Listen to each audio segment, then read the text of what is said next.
Hello student, मैं दुदुन मेहता। आज molecular biology और बायोटेक्नोलॉजी का जो 5th सेमेस्टर में पढ़ना है सिलेबस, उसको आज दूसरा लेक्चर स्टार्ट कर रहा हूं जो आप लोगों का है। उसमें हमने पहले लेक्चर में लिया था कि न्यूक्लियोसाइड एंड न्यूक्लियोटाइड क्या होते हैं और उन दोनों में डिफरेंसेस क्या होते हैं। आज हम पढ़ेंगे कि पॉलीन्यूक्लियोटाइड क्या होता है। ठीक है, तो चलिए स्टार्ट करते हैं। पॉलीन्यूक्लियोटाइड्स क्या होता है? तो पॉलीन्यूक्लियोटाइड्स जो होता है, बहुत सारे न्यूक्लियोटाइड जब अटैच होते हैं एक दूसरे के साथ तो वो पॉलीन्यूक्लियोटाइड बनाते हैं। ठीक है, और जो एक न्यूक्लियोटाइड दूसरे न्यूक्लियोटाइड से जब अटैच होता है तो उसमें वाटर मॉलिक्यूल जो है बाहर निकलते हैं। वाटर मॉलिक्यूल जो है बाहर निकलते हैं, एलिमिनेट होते हैं, जिसको हम बोलते हैं पॉलीन्यूक्लियोटाइड। एक से ज़्यादा न्यूक्लियोटाइड जब एक दूसरे से अटैच होता है तो उसको हम पॉलीन्यूक्लियोटाइड कहते हैं। और जब एक दूसरा से अटैच होता है तो उस बॉन्ड को जो हम बोलते हैं उसको बोलते हैं फॉस्फोईस्टर बॉन्ड। क्या बोलते हैं उस बॉन्ड को? फॉस्फोईस्टर बॉन्ड। ठीक है, तो न्यूक्लियोटाइड जो होता है, पॉलीन्यूक्लियोटाइड जो होता है एसिडिक नेचर का होता है एट द फिजियोलॉजिकल पीएच पे, और पॉली एनायनिक होता है। ठीक है, और nucleotide have the same relative orientation, उनका जो ओरिएंटेशन होता है वो सेम होता है। ठीक है, the formation of the phosphoester bond in DNA and RNA exhibit directionality. अगर फॉस्फोईस्टर बॉन्ड है पॉलीन्यूक्लियोटाइड में और डीएनए में प्रेजेंट है तो वो डायरेक्शनलिटी शो करता है। क्या शो करता है? डायरेक्शनलिटी शो करता है। The primary structure of DNA और आरएनए प्रोसीड 5:3 डायरेक्शन में वो शो किया जाता है। प्राइमरी स्ट्रक्चर जो हम वो एक जो पैरेलल स्ट्रक्चर दिखाएंगे उसको हम बोलेंगे कि 5:3 डायरेक्शन में। जहाँ तक आप फोटो देख रहे हैं, इसमें जो न्यूक्लियोटाइड है, ये न्यूक्लियोटाइड यहाँ से यहाँ तक जो एक न्यूक्लियोटाइड है और दूसरा न्यूक्लियोटाइड यहाँ से लेके यहाँ तक स्टार्ट हो रहा है, और दोनों के बीच में जो बॉन्ड है वो फॉस्फोईस्टर बॉन्ड है। तो पहला जो न्यूक्लियोटाइड है और दूसरा जो न्यूक्लियोटाइड है उसके बीच में जो बॉन्ड है वो फॉस्फोईस्टर बॉन्ड से अटैच है। ये राइबोज डीऑक्सी राइबोज शुगर पे 3 प्राइम OH पे जो है बॉन्ड बना हुआ है, और जो दूसरा बॉन्ड बना हुआ है वो 5 प्राइम फॉस्फेट पे बना है, 5 प्राइम जो है उस पे बना हुआ है, फॉस्फेट अटैच है।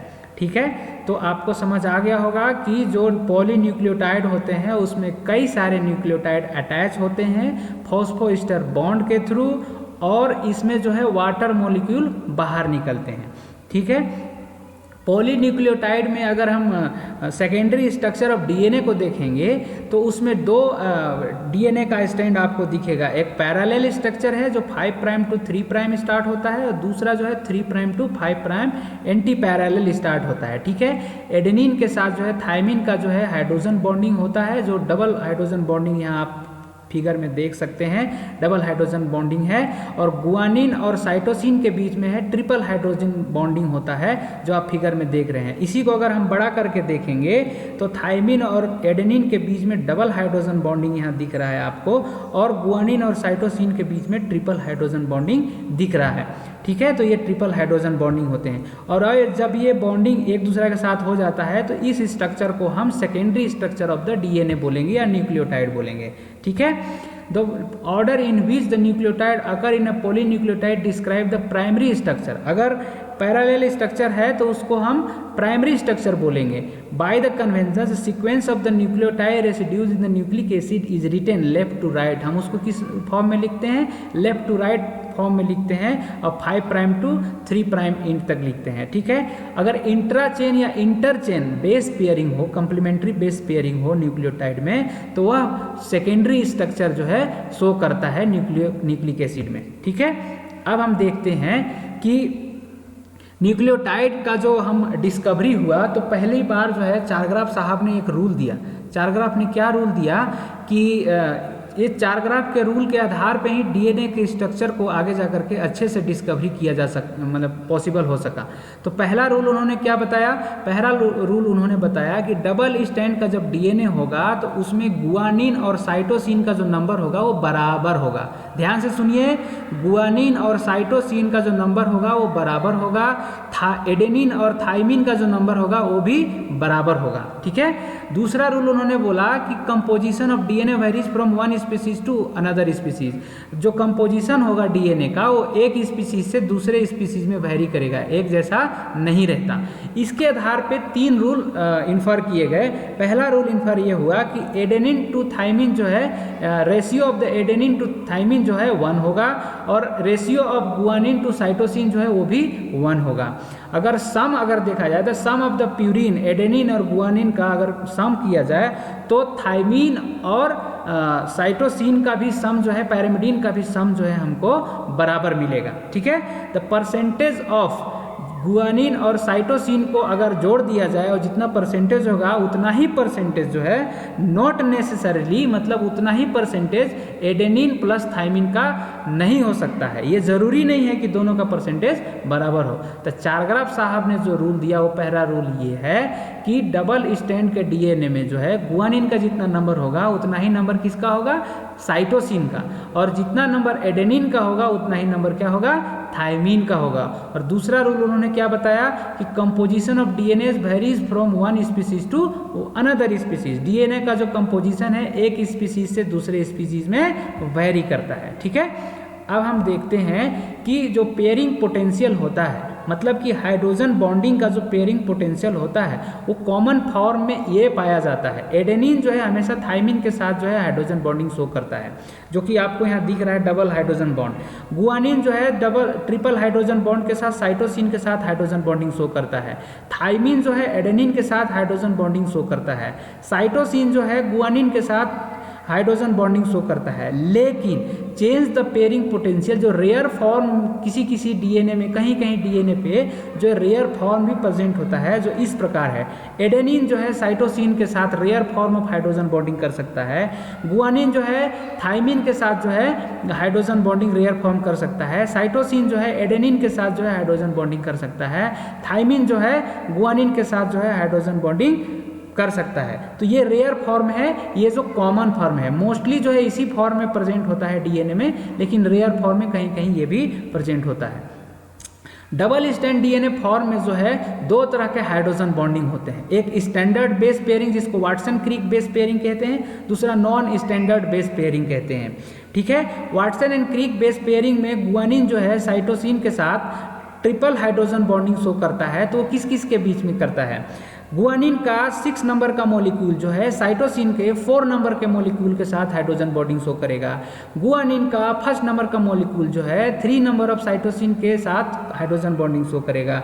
गुआनिन का दूसरे नंबर का जो मॉलिक्यूल है, 2nd नंबर का जो मॉलिक्यूल है नाइट्रोजनस बेस में, वो दूसरे नंबर के साइटोसिन के साथ हाइड्रोजन बॉन्डिंग शो करेगा। वहीं एडेनिन जो है 6 नंबर ऑफ जो molecule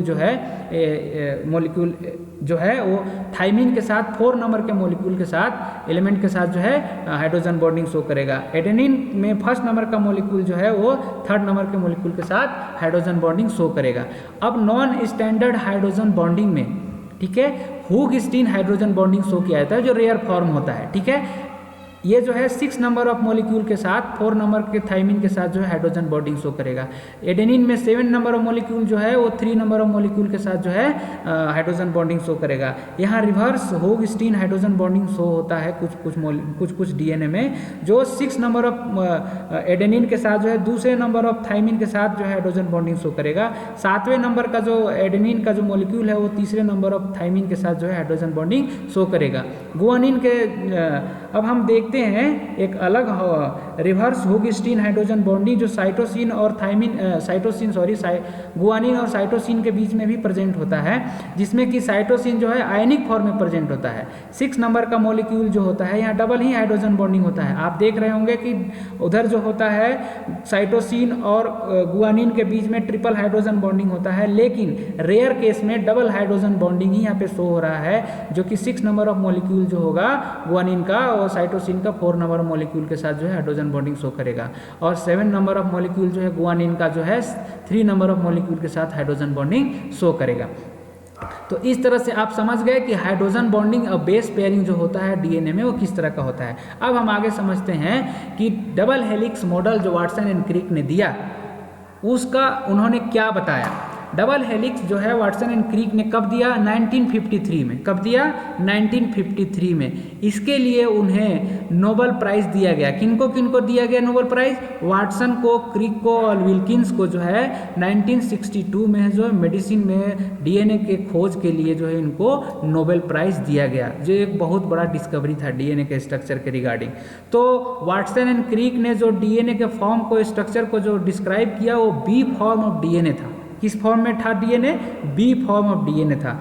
other form of DNA भी नेचर में प्रेजेंट होते हैं, नेचर में अदर फॉर्म ऑफ डीएनए भी प्रेजेंट होते हैं, जैसे A form of DNA, C form of DNA, Z form of DNA, ठीक है। लेकिन they are very distinct from B form of DNA. जो ये ए फॉर्म, सी फॉर्म और जेड फॉर्म ऑफ डीएनए होते हैं वो बी फॉर्म के डीएनए से डिफर शो करते हैं, वो अलग अलग प्रॉपर्टी शो करते हैं।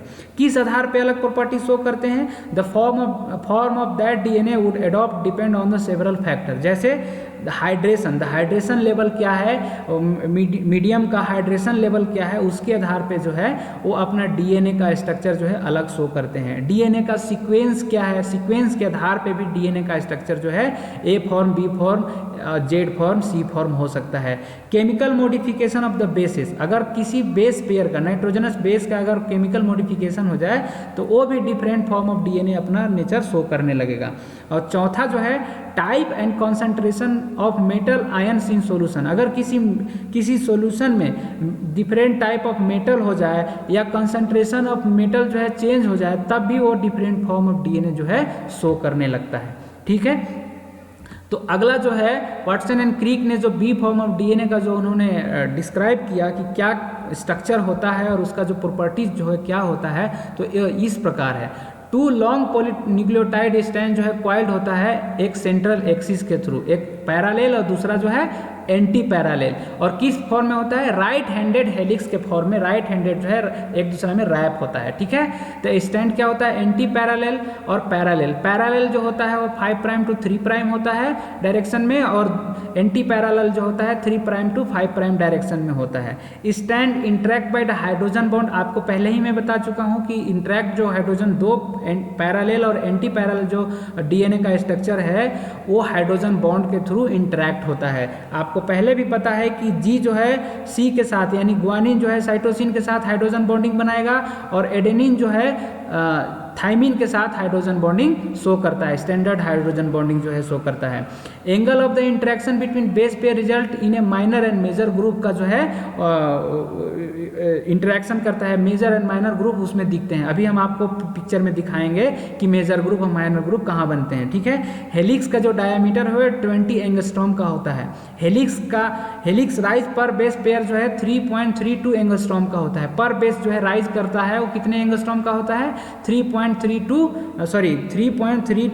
एंगस्ट्रॉम का।